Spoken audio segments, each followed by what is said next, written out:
আসসালামু আলাইকুম ওয়া রাহমাতুল্লাহি ওয়া বারাকাতুহু। প্রিয় দর্শক, আজকের আলোচনা হচ্ছে মালদ্বীপের বাংলাদেশ কর্মী নিয়োগ ঘোষণা আসতে পারে। সেই বিষয় নিয়ে কথা বলবো। এটা মে মাসে ভিসা বন্ধ ছিল মালদ্বীপের। সেক্ষেত্রে আমরা অনেকেই মালদ্বীপের ভিসার পারমিট পাচ্ছি না, বা অনেকেই জানতে চেয়েছিলেন যে মালদ্বীপের ভিসা কবে চালু হবে। তো আজকে মালদ্বীপের ভিসা কবে চালু হবে এবং আমরা কবে ভিসা পাবো মালদ্বীপের, সেই বিষয় নিয়ে আজকে নতুন একটা আপডেট এসেছে। এজন্য আমি আপনাদের মাঝে এই ভিডিওটা শেয়ার করব। 10ই সেপ্টেম্বর 2024-এর আপডেট তথ্য আজকে আপনাদের মাঝে শেয়ার করব। তো অবশ্যই একটা বিষয় আপনারা খেয়াল করবেন, যারা কন্টেন্ট ক্রিয়েটর আছেন তারা যে একটা ভিডিও তৈরি করে বা খুব কষ্ট করে ভিডিও তৈরি করে, যেমন ধরুন আমরা আপনাদের জন্য একটা ভিডিও তৈরি করি, সেই ভিডিওটা মিনিমাম আপনার অনেক সময় ব্যয় করতে হয় এবং নিউজগুলো খুঁজে বের করতে হয়। নিউজগুলো খুঁজে বের করে ইনফরমেশনগুলো আমরা আপনাদের মাঝে শেয়ার করি। তারপরে তারপরে চলে আসি ভিডিওতে। এডিট এডিট করতে হয়, সাউন্ড মেক করতে হয় এবং অনেক অনেক সময় ব্যয় করে আমরা এই কাজগুলো করতে হয়। তো অবশ্যই যারা আমাদের চ্যানেলে নতুন আছেন, প্লিজ ভাই আমার চ্যানেলটা সাবস্ক্রাইব করবেন। আর যারা পুরাতন আছেন তারা অবশ্যই আমার চ্যানেলটা একটা লাইক করবেন এবং একটা কমেন্ট করবেন। নতুন পুরান যারা আছেন সবাই, যারা আমার ভিডিওটা দেখছেন তারা অবশ্যই আমার চ্যানেলটা একটা লাইক করবেন এবং সাবস্ক্রাইব করতে ভুলবেন না।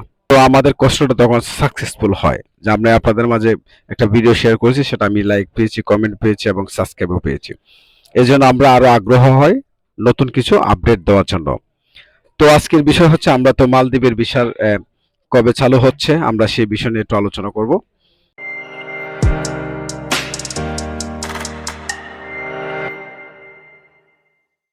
অবৈধ নিয়োগের কারণে চলতি বছরে মে মাসে বাংলাদেশ থেকে শ্রমিক নেওয়া বন্ধ করে দিয়েছিলেন মালদ্বীপ। সেই ঘোষণার দিন 3 মাস পেরোতেই নতুন সিদ্ধান্ত নিয়েছেন দেশটির সরকার। চলতি মাসেই আসতে পারে বাংলাদেশ থেকে নতুন কর্মী নেওয়ার ঘোষণা। সোমবার মালদ্বীপের নিযুক্ত বাংলাদেশ মিশনের শ্রম কাউন্সিলর মোহাম্মদ সোহেল পারভেজ এসব তথ্য নিশ্চিত করেন। তিনি জানান, এই নিয়ে গত 2 সেপ্টেম্বর মালদ্বীপের 30তম সংসদ অধিবেশন কর্মস্থানের আইনে 2-এর 8ম সংশোধনী অনুমোদন দিয়েছেন দেশটির রাষ্ট্রপতি মোহাম্মদ মুইজ। ভারত মহাসাগরের দ্বীপ দেশ মালদ্বীপ, বাংলাদেশি কর্মীদের চাহিদা রয়েছে, কিন্তু বিদেশি কর্মী নিয়োগের ক্ষেত্রে সতর্কতা হিসেবে একটি আইন চালু করে যায়।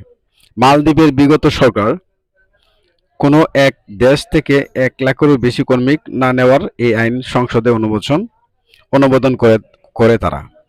দেশটিতে বাংলাদেশি বৈধ কর্মীর সংখ্যা 1 লাখ ছাড়িয়ে যাওয়ার নতুন কর্মীরা ভিসা পাচ্ছিলেন না। তবে দেশটির রাষ্ট্রপতি কর্মস্থান আইনের 8ম সংশোধনীয় অনুমোদনের পর নতুন সম্ভাবনা তৈরি হয়েছে। ইতিমধ্যে গঠন করা হয়েছে নতুন মন্ত্রিসভা কমিটি।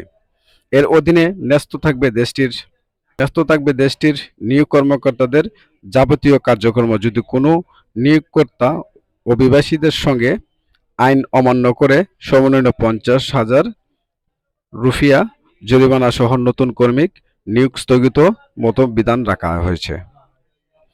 শ্রম কাউন্সিলর মোহাম্মদ সোহেল পারভেজ বলেন, এই আইনে বলা হয়েছে, নতুন করে কোনো দেশ থেকে কর্মী নিয়োগ দিতে হলে নিয়োগকর্তার অধীনে কতজন অভিবাসী কাজ করে এবং তার কোন কোন কাজের কতজন কর্মী লাগবে, কাজের ক্ষেত্রে এবং অন্যান্য বিবরণ উল্লেখ করে নতুন মন্ত্রিসভা কমিটির কাছে জমা